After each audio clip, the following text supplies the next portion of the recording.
کیا واقعی انسان 300 سال تک سو سکتا ہے؟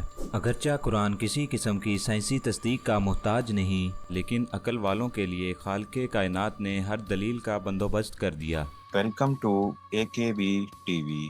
ہائبرنیشن ایک ایسا عمل ہے جس کے ذریعے دنیا کے تقریباً 2000 مختلف جاندار موسم کی سختیوں، خوراک کی کمی اور موت کے خوف سے بچنے کے لیے لمبی تان کر سو جاتے ہیں۔ ان کے خلیوں میں موجود جین اس طرح کے خوف و خطرات سے آگاہ ہو جاتے ہیں اور ان پر ایک لمبی نیند تان دیتے ہیں، جسے ہائبرنیشن کہا جاتا ہے۔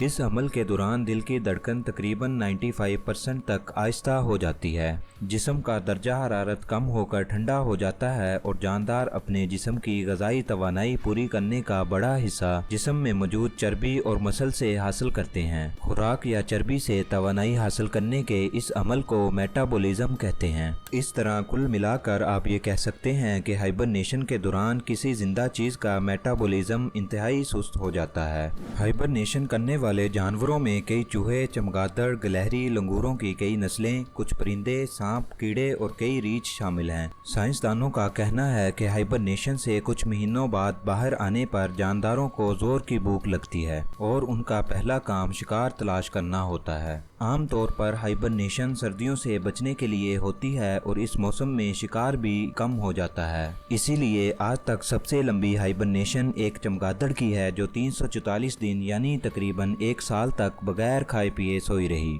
سائنس یہ بھی ثابت کرتی ہے کہ ٹیلیمورس جو کہ DNA کے ٹکڑے ہیں جو کہ سیل کے کروموسوم کے کناروں پر موجود ہوتے ہیں، وہ سیل کی ہر تقسیم کے وقت کم ہوتے جاتے ہیں اور ان کی تعداد کو لیبارٹری میں ٹیسٹ کر کے کسی جاندار کی باقی ماندہ زندگی کا اندازہ لگایا جاتا ہے، لیکن ہائبرنیشن کے عمل کے دوران ان کو انتہائی سست رفتار سے کم ہوتے دیکھا گیا ہے۔ اس ساری بات کو اگر آسان لفظوں میں کہا جائے تو ہائبرنیشن کے دوران جانور کی عمر بڑھنا تقریباً رک جاتی ہے۔ ہالی ووڈ کی ایک فلم جس کا نام دی پیسنجر ہے، اس فلم کی سٹوری کا مختصر تھیم ہے کہ 5000 لوگوں پر مشتمل ایک گروہ ایک نئے سیارے پر جا رہا ہے۔ سیارہ چونکہ زمین سے 120 نوری سال کے فاصلے پر واقع ہے، اس لیے انسان کا اپنی نارمل زندگی میں جس میں وہ بمشکل 70 سے 80 سال طبی عمر پاتا ہے، وہاں جانا مشکل ہے۔ اس کے لیے سائنسدان ایک ایسا تابوت تیار کرتے ہیں جس میں ہر شخص کو ہائبرنیٹ کر دیا جاتا ہے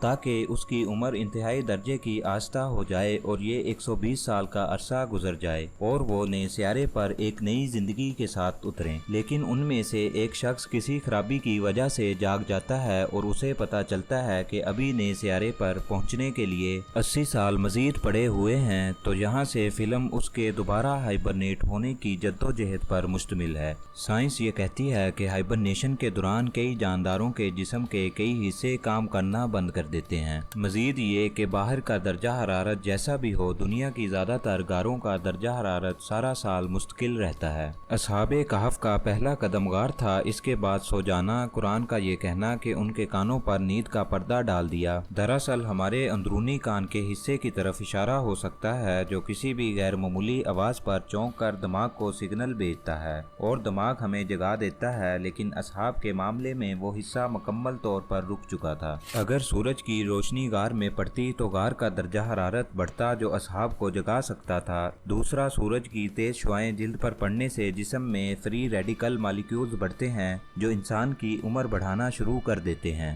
لیکن قرآن کے مطابق طلوع و غروب کے وقت سورج کا غار کے سامنے نہ ہونا واقعے کو بڑے دلچسپ مراحل میں لے کر جا رہا ہے، یعنی غار سارا عرصہ ٹھنڈی رہی۔ سائنس مانتی ہے کہ سویا ہوا شخص اگر زیادہ دیر تک کروٹ نہ بدلے تو خون کا بہاؤ رکنے اور پریشر کی وجہ سے جسم پر بڑے بڑے زخموں کی بیماری کا شکار ہو سکتا ہے، لیکن قرآن کہتا ہے کہ اصحاب کی کروٹ باقاعدہ بدلائی جاتی رہی۔ سائنس کہتی ہے کہ اگر آنکھیں زیادہ دیر تک بند رہیں تو آنکھوں کے نرو آپٹک کو نقصان پہنچا کر اندھا کر سکتی ہیں، اور اگر زیادہ دیر تک مستقل کھلی رہیں تو کورنیا کو نقصان پہنچائیں گی، یعنی زیادہ دیر تک آنکھیں کھلی رکھنے یا بند کرنے سے نقصان ہے۔ اب ظاہری سی بات ہے کہ اتنا لمبا عرصہ سونے کے لیے آنکھوں کا باقاعدہ وقفے سے جھپکتے رہنا ضروری ہے۔ قرآن کہتا ہے کہ تم انہیں دیکھو تو سمجھو کہ وہ جاگ رہے ہیں، مطلب آنکھیں جھپک رہی ہیں حالانکہ وہ سو رہے ہیں، اور مارے دہشت کے بھاگ جاؤ۔ سائنس کہتی ہے کہ ہائبرنیشن میں ایک جاندار اپنی اپنے جسم کی انرجی کا بڑا حصہ استعمال کر لیتا ہے اور باہر آتے ہی وہ شکار شروع کر دیتا ہے، لیکن قرآن کہتا ہے کہ جیسے ہی وہ اٹھے ایک نے کہا کہ بازار سے بہترین کھانا لے آؤ۔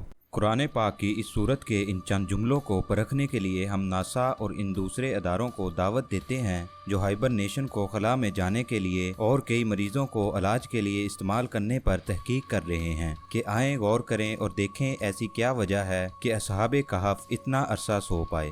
یہ چند نوجوان تھے، باقی پوری سلطنت گمراہ اور بادشاہ ظالم تھا جو انہیں پتھر مار مار کر مارنا چاہتا تھا، لیکن جب ان نوجوانوں نے رب پر بھروسہ کیا تو اس نے ان کے لیے راہ نکالی اور ہمارے لیے ایک سبق چھوڑ دیا۔ اردن کے شہر تارسوس میں ایک غار موجود ہے جسے اصحاب کہف کی غار مانا جاتا ہے۔ اصحاب کہف کا واقعہ عیسائی مذہبی کتابوں اور رومی تاریخ میں بھی موجود ہے، لیکن جو قرآن پاک نے بالکل سائنس کے موافق بیان کیا ہے ایسا بیان کسی کتاب میں نہیں ملتا۔ ویڈیو پسند آنے کی صورت میں لائک ضرور کریں۔ مزید ایسی ویڈیوز دیکھنے کے لیے ہمارا چینل سبسکرائب کریں۔